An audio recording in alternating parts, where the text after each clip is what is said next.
우리가 살아가면서 무엇인가 중요하게 여길 때에 특별히 더욱더 관심을 쏟고 쏟아붓는 에너지가 있죠. 그 가운데 첫 번은 단연코 물질이라는 힘입니다. 무엇인가 소중하게 내가 여기고 중요하다 생각할 때에 거기에 적지 않은 물질이 가게 되어 있습니다. 또 한 가지가 있습니다. 우리가 살아가면서 정말 이것은 중요하다 생각하면 다른 것에 비해서 왠지 모르게 더욱더 사고 생각하는 그런 힘을 기울이게 됩니다. 그리고 또 한 가지 있죠. 정말 우리가 인생 살면서 중요하다고 할 때 왠지 모르게 그렇지 않은 것보다도 시간을 더욱더 많이 쓰게 되어 있습니다. 시간 전문가인 마이클 포티노라 하는 분이 계십니다.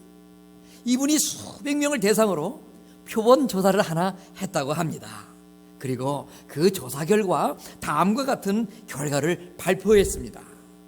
미국 사람이 평균 70년의 인생을 산다 가정했을 때에 일생 동안 무엇을 하면서 얼마만큼의 그 시간을 투자를 하며 살아갈까 하는 것에 대한 결과였습니다. 첫 번째, 71평생 살면서 우리 인생이 가장 많이 사용하는 시간, 바로 무엇일까요, 여러분? 잠자는 시간이었어요. 잠자는 시간은 자그마치 약 3분의 1 정도에 해당하는 23년이라는 긴 시간을 거기에 쏟아부었습니다. 직장에서 일하는 데에 20년 정도 사용했다, 이렇게 결과를 이야기하겠습니다.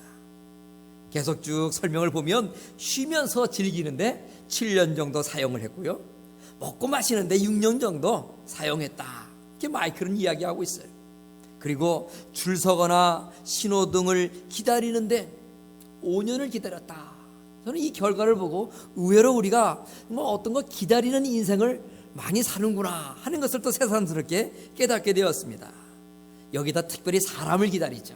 약속한 사람 기다리면서 쓰는 시간이 3년 정도 된다고 합니다. 또 물건 찾는데도 3년 정도 걸린다는 겁니다. 특별히 여성들 같은 경우에는 가사일을 하죠.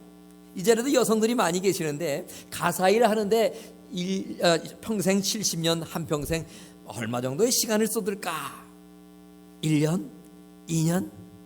이분의 조사에 의하면 여성들의 경우에 가사일에는 4년 정도의 시간을 사용한다 그랬습니다. 특별히 전화기를 붙들고 대화하는 것에 있어서는 1년 정도의 시간을 사용한다 그랬어요.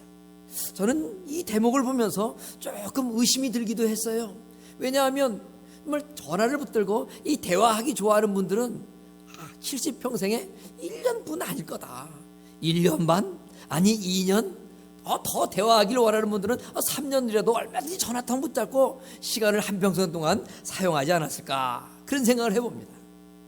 그런데 이 마이클의 시간 관리 조사, 이 표본 대사 조사 가운데에 특별히 믿는 이로서 길을 솔깃하는 그런 결과가 있는데, 그것은 바로 예수 믿는 사람일 경우에 과연 하나님 앞에 이처럼 우리처럼 예배당에 나와서 예배하면서 드리는 시간 얼마나 될까, 이 조사를 했는데 71평생에 여러분 어느 정도 하나님 앞에 나와 예배하게 될까요?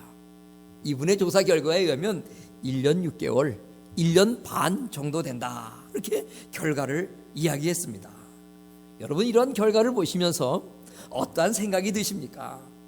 이러한 표본 조사를 보면서 우리는 모두가 자신에게 주어진 시간 어떻게 생각하고 어떻게 활용하고 있는가 다시 한번 잘 살펴볼 필요가 있다 하는 생각을 가질 수가 있습니다.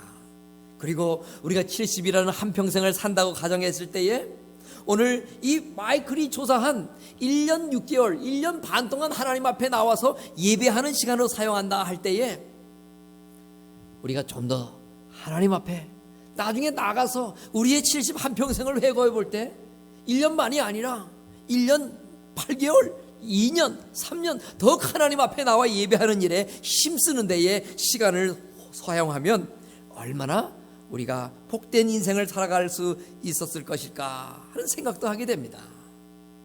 우리가 함께 본 오늘의 본문은 성전 건축을 위해서 다윗이 최후의 조치를 다 끝낸 다음 하나님께 대하여 감사의 예배를 드리는 장면입니다. 그러기에 본문은 지금까지 살아온 다윗의 인생의 고백이라 할 수도 있는 장면입니다. 지금까지 하나님 아버지를 섬기며 살았던 다윗의 신앙의 고백이라 할 수도 있겠습니다. 그렇다면 여러분, 오늘 다윗이 송축하는 그 하나님, 다윗이 예배하는 그 하나님은 과연 오늘 말씀을 보면 어떤 하나님이었습니까? 11절 말씀을 볼까요? 여호와여, 광대하심과 권능과 영광과 이김과 위엄이 다 주께 속하였사오니 천지에 있는 것이 다 주의 것이로소이다. 여호와여, 주권도 주께 속하였사오니 주는 높사 만유의 머리이심이니이다. 다윗은 그렇게 하나님께 고백하고 있습니다. 광대하신 하나님을 찬양하고 있습니다. 하나님의 절대 주권이 온 세계 만방에 미치는 분이다. 다윗은 고백하고 있습니다.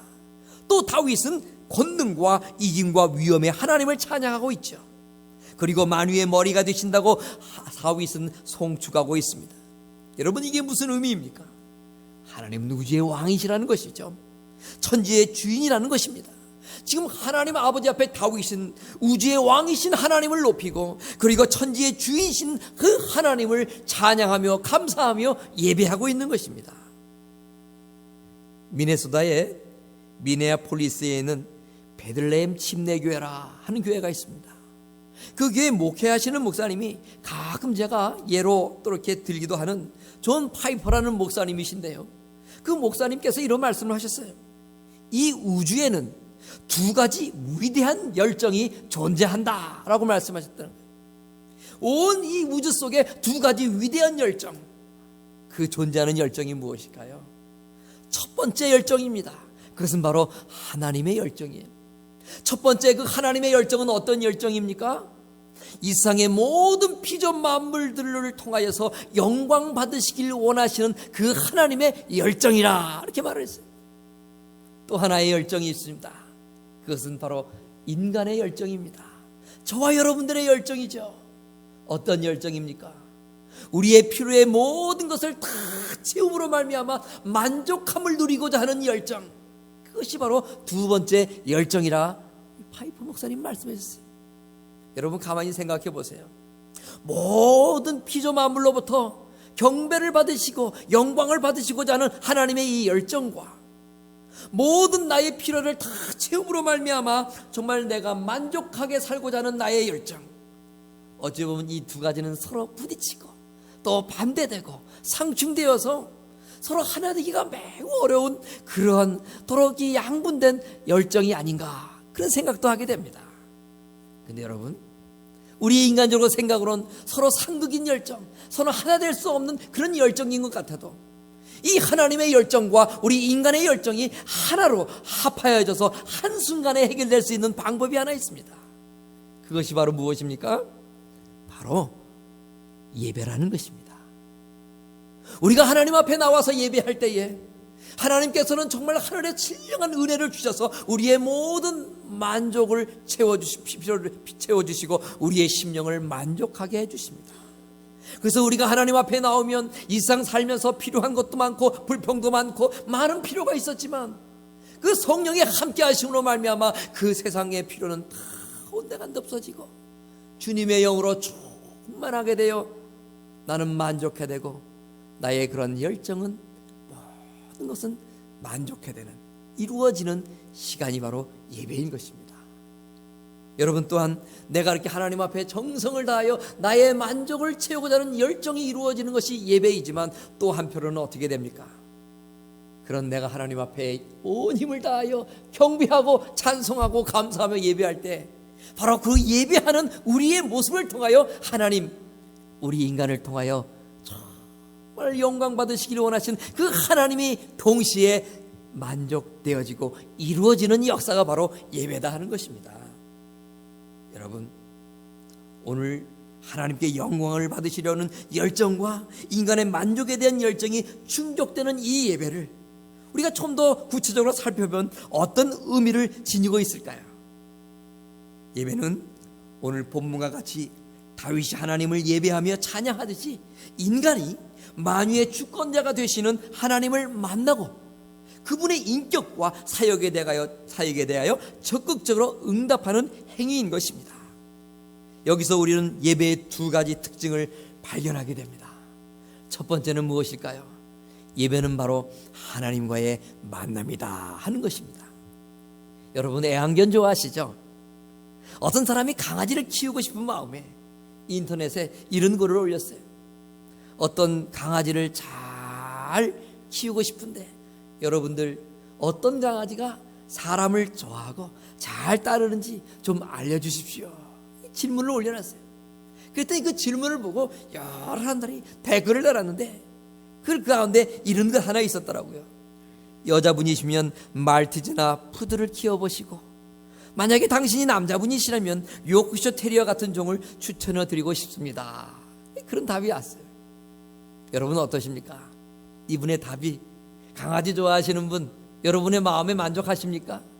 만약에 누군가가 강아지를 키우고 싶다고 하면 그 중에 여자분이 정말 어떤 강아지를 키우면 좋을까요? 하면 여러분은 어떤 강아지 키우면 좋다고 추천해 드리고 싶으신가요? 만약에 제 남자가 정말 강아지를 키우고 싶습니다 하면 여러분은 어떤 강아지를 추천해 주고 싶습니까? 저는 개인적으로 강아지를 그다지 좋아하지 않습니다. 강아지 키워본 적도 한 번도 없고요. 그렇지만 때로는 저도 강아지를 키워볼까 그런 생각 들 때가 가끔 있습니다. 언제겠습니까? 가끔 교우들 댁에 신방을 갑니다. 강아지 키우는 댁에 신방을 가면 어떤 중 강아지는 이 처음 만나는 건데도 그렇게 꼬리를 흔들면서 그렇게 저를 기뻐하고 반기면서요, 그냥 제 주변에 늘 머물러 있으려 하고 제 무릎에다 앉아 있다가 또 뱅뱅 돌다가 늘 기뻐서 어쩔 줄 모르는 그런 집안의 강아지 봄들. 그러면 저도 이런 강아지 하나 키우면 참 재밌겠다, 즐겁겠다. 많은 분들이 이 강아지를 왜 키우는가 그 마음을 알겠더라고요. 개가 사람을 반갑게 보고 꼬리를 흔들며 기뻐하듯이 예배도 우리도 이와 같이 하나님을 만나는 그 감격과 기쁨의 표현이 있어야 된다는 거예요. 예배가 무엇입니까? 하나님을 만나는 것입니다. 하나님을 만나서 강아지가 사람을 보고 기뻐하듯이 이 하나님 앞에 나와 하나님 만나면서 어쩔 줄 모르는 강아지와 같이 우리가 정말 어쩔 수 없고 주체할 수 없는 기쁨을 주 앞에 표현하는 것, 그 하나님과의 만남, 그것이 바로 예배라 하는 것입니다. 예배를 통해서 우리는 창조주 하나님을 만나고요, 예배를 통해서 우리는 우리를 구원해 주신 구원자 하나님을 만나는 것입니다. 우리의 예배는 이런 하나님을 만나는 것이 최대의 관심이 되어야 합니다. 찬양과 말씀을 통해서 하나님께서 우리에게 주시는 그것이 정말로 우리의 모든 예배의 중심된 그런 시간이요, 그것을 받고자 하는 우리의 또한 뜨거운 마음이 우리 예배 가운데의 핵심이 되어야 한다는 것입니다. 이제 몇 시간 후면요, 그동안 전 세계 모든 사람들의 관심이었던 월드컵도 이제 막을 내리게 됩니다. 전 세계 사람들이 이 월드컵 기간 동안 얼마나 많은 사람들이 TV 앞에 모여서 그 축구를 관람했을까요, 여러분? 더욱더 열정 있는 사람들은 비행기를 타고 브라질로 갔을 거예요. 그리고 비싼 돈 들여서 호텔도 예약했을 거예요. 그리고 정말 경기장 입장권 사서 그 속에서 함께 환호하고 응원하며 그 축구를 관람했다는 거예요. 잠시 후면 이제 월드컵 결승전이 벌어지죠. 제가 한번 인터넷을 통해서 월드컵 결승전에 들어가려면 그 티켓 한 장이 얼마나 할까 이렇게 한번 조사를 해봤어요. 여러분, 월드컵 결승전 입장권 한 장에 얼마나 할 것 같습니까? 한번 말씀해 보세요. 제가 조사를 해보니까요, 1,000불 가까이 된다는 거예요. 여러분 어떠세요? 제법 비싸죠? 여러분 어디 1,000불뿐이겠어요? 어쩌면 거기에 또 많은 프리미엄 붙어서 더 이상 호가할 수도 모르겠어요. 왜 이렇게 비싼 돈 들여가지고 비행기 타고 브라질로 가고 비싼 돈 투자하면서 호텔 잡고 비싼 돈 들여서 입장권 사서 경기장에 가는 것일까요? 좀 더 가까이, 좀 더 생생히, 좀 더 박진감 넘치게, 좀 더 자신이 좋아하는 선수들의 그 숨소리를 들어가면서 함께 하고 싶은 마음이 그들 속에 있기 때문에 이처럼 돈을 들여서 그 경기장에 간다는 것입니다. 여러분, 예배는 하나님과의 만남입니다. 우리 하나님과의 만남이 바로 이래야 될 것입니다. 아니, 이보다 더욱더 열정적인 팬이 되어서 하나님 앞에 우리는 나와야 됩니다.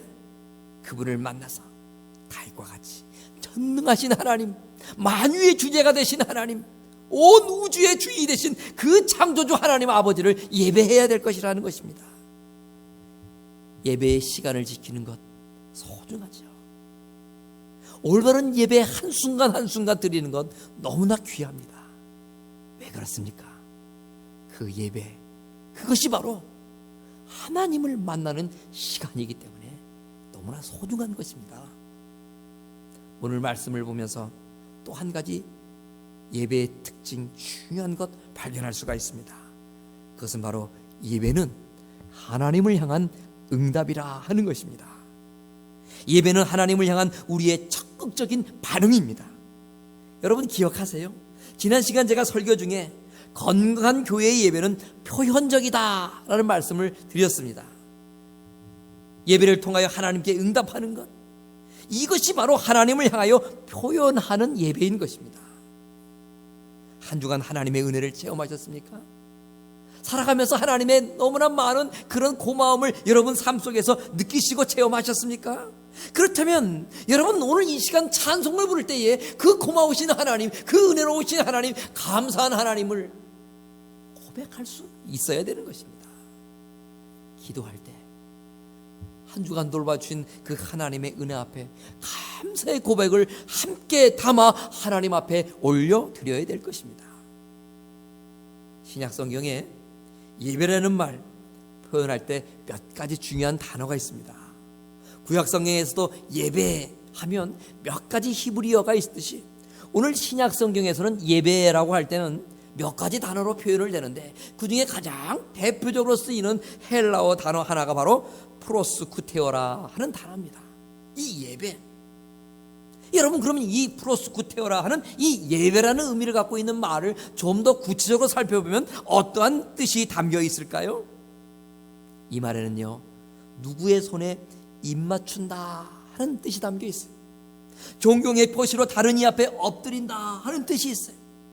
한마디로 여러분, 예배라는 것은 하나님을 신뢰하는 마음으로 무릎을 꿇고 주님의 손에 입 맞추는 마음가짐으로 경배하는 것이 바로 예배가 되어야 된다는 말씀입니다. 이것은 우리가 하나님 앞에 절하며 또 하나님께 하나님의 최상의 성품에 합당한 영광을 올려드리고 존경과 경의를 표현하면서 그 앞에 엎드리는 것, 예배하는 것, 이것을 의미하는 것입니다. 또 한 가지 여러분, 지난번에 설교 가운데 기억나는 것 있나 제가 확인해 보고 싶습니다. 덴마크 철학 키에르케고리 예배를 극장이라 비유했죠. 예배는 연극이라는 것입니다.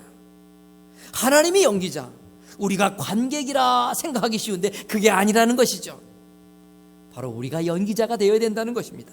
예배를 통하여 우리는 다 함께 응답하며 표현합니다. 하나님께서는 그런 우리의 응답과 표현을 지켜보시는 관객이 되신다 하는 것입니다.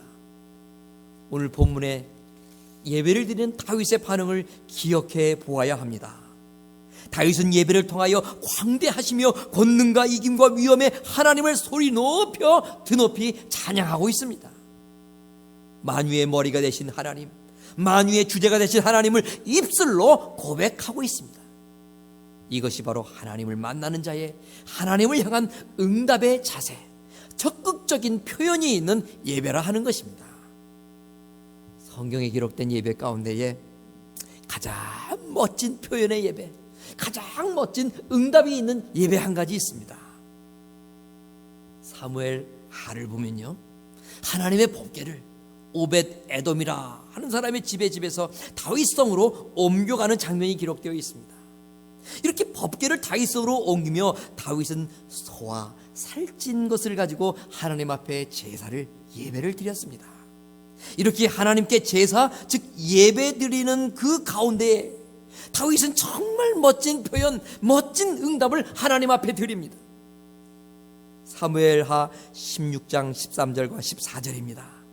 여호와의 궤를 맨 사람들이 6걸음을 행하며 다윗이 소와 살찐 것으로 제사를 드리고 여호와 앞에서 힘을 다하여 춤을 췄다, 이렇게 말하고 있어요. 다윗은 하나님 앞에 예배하면서 힘을 다하여 하나님 앞에 춤을 췄다는 거예요. 멋진 응답의 예배죠. 멋진 표현의 예배입니다. 여러분, 오늘 이 말씀을 영어 성경으로 표현하면 조금 더 우리에게 실감난 그런 느낌이 올 수 있어요. NIV 버전에 보면요, David danced, 다윗이 춤을 췄어요. 어디서요? Before the Lord, 하나님 앞에서 춤을 춘 거예요. 무엇을 가지고요? With all his might, 그의 가지고 있는 모든 힘을 다하여 하나님 앞에서 춤을 췄다는 거예요. 여러분, 자신이 지닌 모든 힘을 다하여 춤을 췄다, 이 의미가 무엇일까요? 한 스텝 한 스텝 온 마음과 온 힘과 정성을 다하여 움직입니다. 발을 움직일 때도 온 정성을 다하여 춤 동작을 했다는 것입니다. 그냥 관성에 의해서 이제까지 주어온 그런 동작에 의해서 습관에 따라서 춘 것이 아니에요. 한 걸음 한 걸음 스텝을 밟을 때마다 다윗은 하나님 앞에서 all his might, 그의 모든 힘을 다 가지고 하나님 앞에서 발걸음을 옮겼어요. 발 한 동작 한 동작 움직일 때도 다윗은 그냥 한 것이 아니었어요. 그 발을 휘저을 때도 다윗은 with all his might, 그 힘을 다 가지고 하나님을 향해서 춤을 추고 발을 흔들었다는 거예요. 모든 의식을 오로지 그 순간 예배에 맞추고 하나님께 집중하여 올인했다 하는 것입니다. 왜 다윗은 이러한 온 힘을 다 기울이는 춤을 추었겠습니까, 여러분? 바로 그가 법궤 앞에 있었기 때문입니다. 하나님의 임재 앞에서의 예배, 즉 하나님을 만나는 예배, 하나님께 이처럼 기쁨과 정말로 감사의 응답이 있어야 하는 예배임을 다윗은 그는 알았기 때문이었습니다. 이렇듯 오늘 하나님께 드린 다윗의 예배는 만남이 있는 예배였습니다. 하나님을 만나 응답이 있는 예배였습니다. 여러분, 그렇다면 우리가 드리고 있는 지금 이 시간의 예배는 어떤 예배입니까? 목마른 사슴이 시냇물을 찾기에 갈급함같이 내 영혼이 주를 찾기에 갈급하나이다. 시편 기자와 같이 하나님을 찾고자 하는 칼긋한 심령으로 오늘 이 시간 우리가 하나님 앞에 정말 하나님을 만나는 예배, 응답하는 예배로서의 예배자의 모습을 갖추고 있는가 하는 것입니까? 지금 이 시간 여러분의 영이 그분을 만나고 있다는 영적인 음자가 느껴지십니까? 상한 내 마음을 어루만져 주시는 그분의 그 터치가 느껴지시냐 이거예요. 신명기 6장 5절에 보면요, 하나님께서 우리에게 이런 사랑을 받고 싶으시대요. 사랑하는 나의 종들아, 나의 아들들아, 나를 사랑해야 돼. 너희는 나를 이렇게 좀 사랑해다오 말씀하셨어요. 너희는 마음을 다하고, 너희는 뜻을 다하고, 너희는 힘을 다하여 내 하나님 여호와를 사랑하라. 하나님은 이런 적당한 사랑 받고 싶어 하시는 분이 아니라는 것이죠. 우리의 마음을 다하는 사랑을 우리 하나님은 받아보기를 원하신다. 우리의 뜻을 다하고 우리의 힘을 다하는 그 사랑을 우리 하나님께서는 받기를 원하신다는 거예요. 이렇게 우리가 하나님을 사랑해야 한다 할지 우리의 예배 또한 이뤄야 될 줄 믿습니다. 마음을 다하는 예배, 뜻을 다하는 예배, 힘을 다하는 예배, 이것이 바로 법궤 앞에서 하나님 앞에서 그의 가진 모든 힘을 다하여 하나님 앞에 춤췄던 예배자로서의 다윗의 모습이에요. 또한 오늘 저와 여러분들이 그 하나님 앞에 드려야 할 응답인 것입니다. 주인을 만난 강아지처럼 우리의 주인 되신 하나님을 만나면서 전심으로 그분을 기뻐하며 우리는 찬양해야 될 줄로 믿습니다. 찬양을 부를 때, 그리고 설교를 통하여 전해지는 하나님의 말씀을 들을 때도 우리의 심령 깊은 곳에서도 아멘 아멘 하면서 그분을 향하여 정말 우리의 표현이 있는 예배, 응답이 있는 예배 드려야 될 줄 믿습니다. 간혹 예배가 지루할 때가 있습니다. 왜 예배가 지루해질까요, 여러분? 웅장한 예배당이 아니라서 그럴까요? 수백 명 되는 합창단의 그 하모니의 성가대가 없어서 그럴까요? 설교자의 말씀에 은혜가 없어서 그럴까요? 웅장한 소리 반하는 파이프 오르간 그것 없어서 그럴까요? 저는 그렇게 생각하지 않습니다. 예배가 지루한 이유는 바로 우리가 구경꾼, 바로 관객이 되려는 그런 이유 때문인 것입니다. 여러분, 관객은 오직 하나님 한 분뿐이십니다. 관객이신 하나님 앞에서 바로 내가 응답하고 내가 표현하는 예배자가 되어야 합니다. 느끼는 예배가 아닙니다. 받는 예배가 아닙니다. 드리는 예배여야 됩니다. 응답하는 예배, 표현하는 예배여야 됩니다. 그럴 때 비로소 우리 모두는 은혜로운 예배요, 생동감 넘치는 예배를 드릴 수 있게 되는 것입니다. 한 사람이 책상에서 뭔가 열심히 글을 쓰고 있습니다. 어떤 아들이 조용히 그 아빠가 글 쓰고 있는 방에 들어옵니다. 그리고 조용히 글 쓰고 있는 아빠 그 책상 옆에 이렇게 서 있었어요. 열심히 글 쓰는 일에 몰두해 있던 아버지는 아들이 옆에 조용히 서 있는 것을 보면서 주머니를 뒤적뒤적 하더니 돈을 꺼내서 아들에게 쥐어줍니다. 얘야, 나가서 가게에서 너 필요한 것 있으면 이걸로 가지고 사서 또 재밌게 놀도록 하라. 돈 주치는 아버지 손길 마다하면서 어린 아들은 이렇게 얘기합니다. 아빠, 저는 돈이 필요 없어요. 또 계속 가만히 서 있는 그 아들을 향해서 아빠는 서랍을 엽니다. 그 속에 있는 과자 몇 개를 꺼내서 아들의 손에 쥐어줍니다. 그 아빠의 손 또 역시 내밀면서 아빠, 저는 과자도 필요 없어요. 아빠가 얘기합니다. 그럼 아들아, 너에게 필요한 것이 무엇이니? 아빠의 그 말에 아들이 대답을 했습니다. 아빠, 저는 아무것도 원치 않아요. 단지 그냥 아빠와 함께 있으면 돼요. 아빠 옆에 그냥 서 있고 싶어요. 하면서 맑은 미소를 아빠에게 지어 보이면서 자기가 먹고 있던 사탕 하나를 아빠가 글 쓰고 있는 책상 위에 올려놓는 것이었습니다. 우리는 지금 어떤 마음으로 이 시간 예배를 드리고 있습니까? 앞으로도 수없는 예배를 우리는 드릴 터인데 이 예배 어떤 동기를 가지고 예배 드리시려고 하십니까? 예배의 동기는 그 어떤 것도 될 수가 없습니다. 바로 하나님을 만나고 하나님과 함께 있기를 바라는 그 마음, 그것이 바로 우리 모두의 예배자의 동기여야 합니다. 예배는 무엇입니까? 하나님을 만나는 것입니다. 예배는 무엇입니까? 예배는 그 하나님을 만나서 그 하나님을 향한 우리의 마음을 표현하는 것이요, 우리의 마음을 반응하는 것입니다.